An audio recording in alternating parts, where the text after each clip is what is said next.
Ayan mga boss, part 3 na tayo ng ginagawa natin dito sa Mio 1 na Malaysian concept.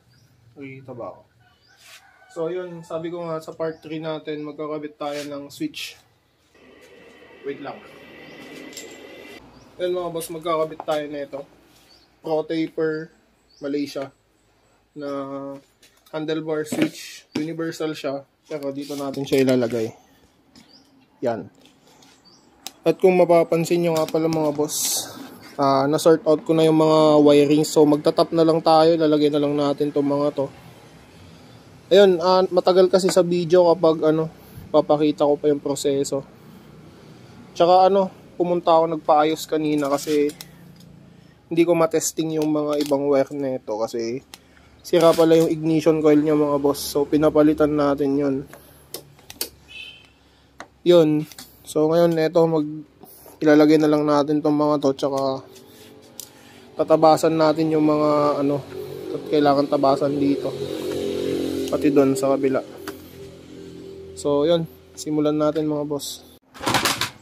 Ito nga pala yung switch, Pro Taper Malaysia. Ganyan siya nakabox. Ayan. Handle switch, universal. Yan. So, pagbukas nyo mga boss, ganito yung nasa loob. Naka-plastic yan, inalis ko lang kasi nga inayos na natin. Ayan o. Na-sort out ko na yan. So, gumagana na tong mga to para dito sa Mio. Although, eto, hindi ko linagyan.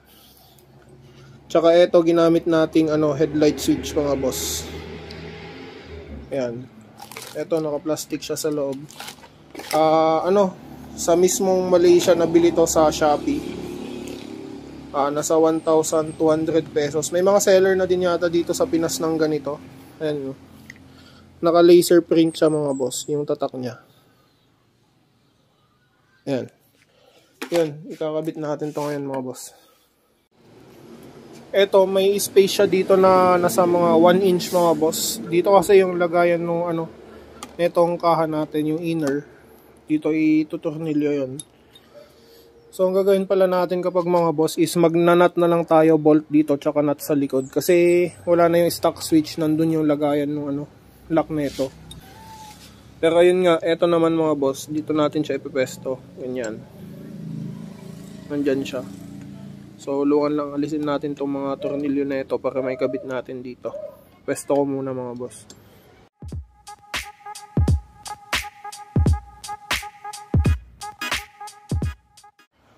Bale, ganito yung magiging itsura niya mga boss. Ayan. Hindi ko pa masyado hinigpitan to para ma-adjust pa natin pag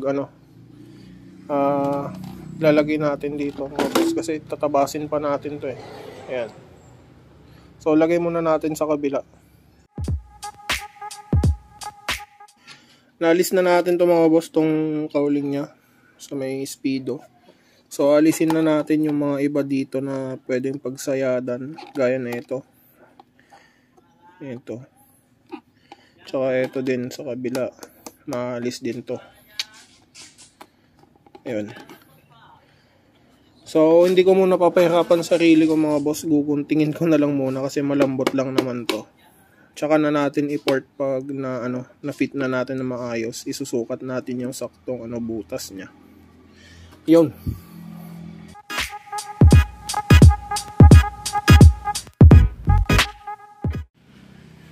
Ayun, magagabihan na tayo mga boss. Ayan, 5:54 na ng hapon. So, ito yung natapos natin sa ngayon. Ayan. Ganyan yung magiging itsura niya mga boss. At dito naman sa kabila mga boss, ayan.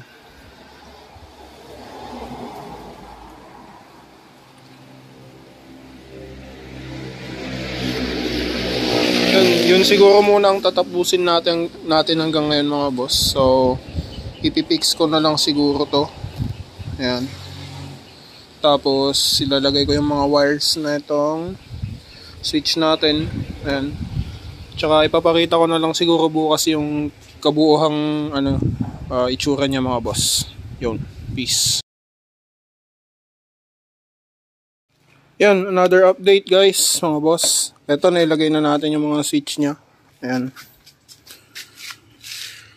Yan siya. So, nag-details lang tayo konti. Ginawa natin ng mga paraan kung paano natin mailalak tong mga cowling niya, no.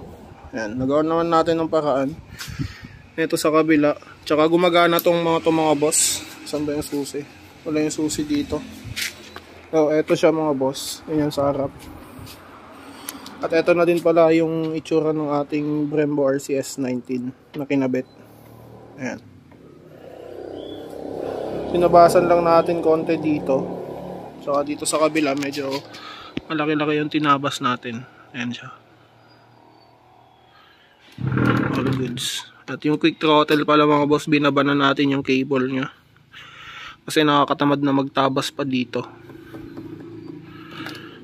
Ayan. Which is all good naman. So bago natin pala tapusin to mga boss, yung vlog na itong switch natin. Ito. Kakabit na din natin to. Hindi ito. Ito mga boss yung Galfer na DIS 260mm. Kasi itong nakakabit mga boss, di ko alam kung ano yan, Brembo yata yan, napinturahan ba. Ayan. So ito yung papalit natin, Galfer. Ayan. Galing pa to ng Vietnam. Ayan o. Scooter, off-road, street, tsaka sport and GP. The original wave. Ayan siya.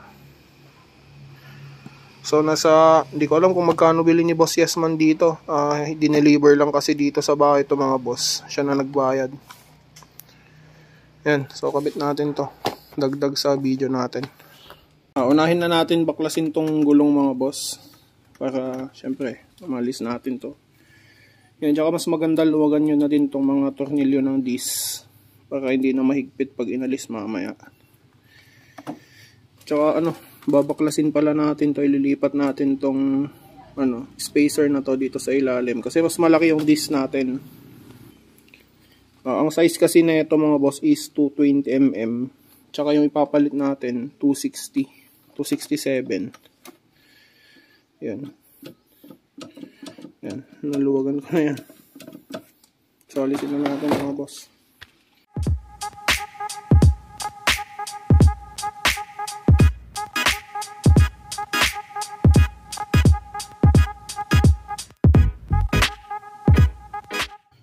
So, isunod na natin to, yung disc. Bale, 4 lang yan na disc bolt mga boss.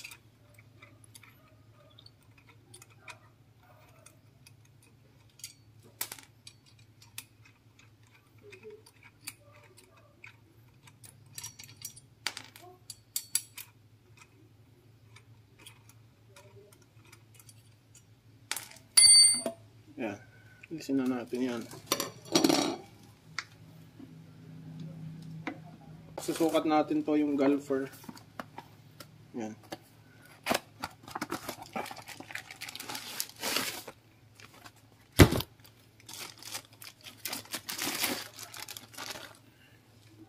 Ito siya mga boss.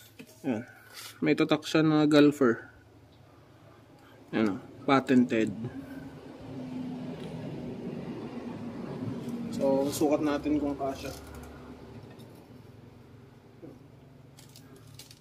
Sakto. So, saktong-sakto siya mga boss. Hindi ko naman nakikita ba. Ayan o. Makikita nyo naman sa mga butas. Ayan. So, lalagyan na natin to ng mga bolts.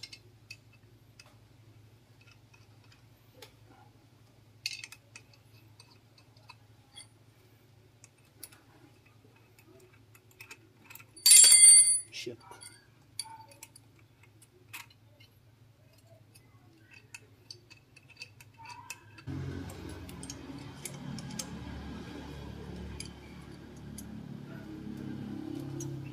Yan, pag nailagay na natin ito mga boss, okay na syempre. Pero bago ko ibalik, i-adjust muna natin tong caliper niya mga boss. Yan. Buti na lang quick release na to. Hindi na tayo mahihirapan. So, alisin na natin mga boss.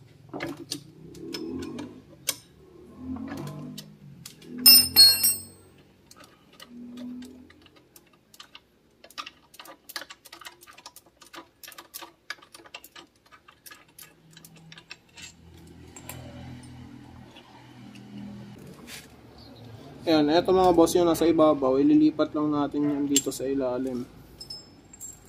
Ayan. Kasi mas malaki na yung disc natin.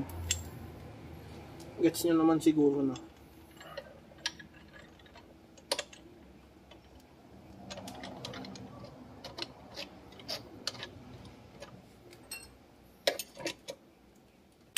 Tsaka na natin papalitan tong mga bolts nito pag may nabili si Boss Yesman mga boss. Kasi as of now wala pa. Yan, mamaya ako nahihigpitan. Ilalagay muna natin yung mugs. Medyo may problema tayo ng konti mga boss. Eto, itong mga bolt na to mga boss, malalaki kasi yung ulo niya. Sumasayad siya dito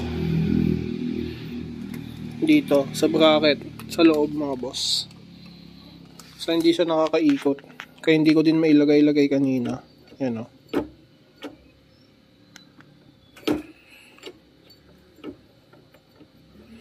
So ang diskarte natin dito, pwede nating palitan tong mga to, kaso wala pa tayong pagkukunan kung ng size nito. Tsaka ang isa pa, pwede nating tabasan yung bracket mga boss. Ito, gawan lang natin ng daan yung mga ulo ng bolt, pero parang ayoko namang gawin yun mga boss. So gagawin muna natin to ng paraan. Balikan ko na lang kayo pag naharap ko ulit mga boss. Yun, ito mga boss yung golfer na disc na linagay natin. Okay na siya. Medyo may tinabas lang ako konti dito sa likod na itong bracket niya. Pero okay na yun mga boss, gumagana na. So yun mga boss, tsaka dito pala sa switch natin. Eto. Gumagana na lahat to, di ko lang may pakita sa inyo kasi lobat tong motor eh. Wala siyang battery. Pero try kong i-charge mamaya para may pakita ko lang sa inyo na gumagana tong mga boss. Okay. Ayan mga boss, chinarge lang natin saglit yung battery. Ayan. Hindi natin matetesto kasi kapag lowbat siya. Tsaka isa pala mga boss, pundi yung headlight nito. Ito. Kaya hindi ko mapapakita sa inyo to. So ito, mapakita ko yung iba. May gumagana din pala yung kill switch niya mga boss. Hindi siya yung kill switch na patay buong ignition, patay buong motor. Yung wirings lang mga boss. So eto. Yan.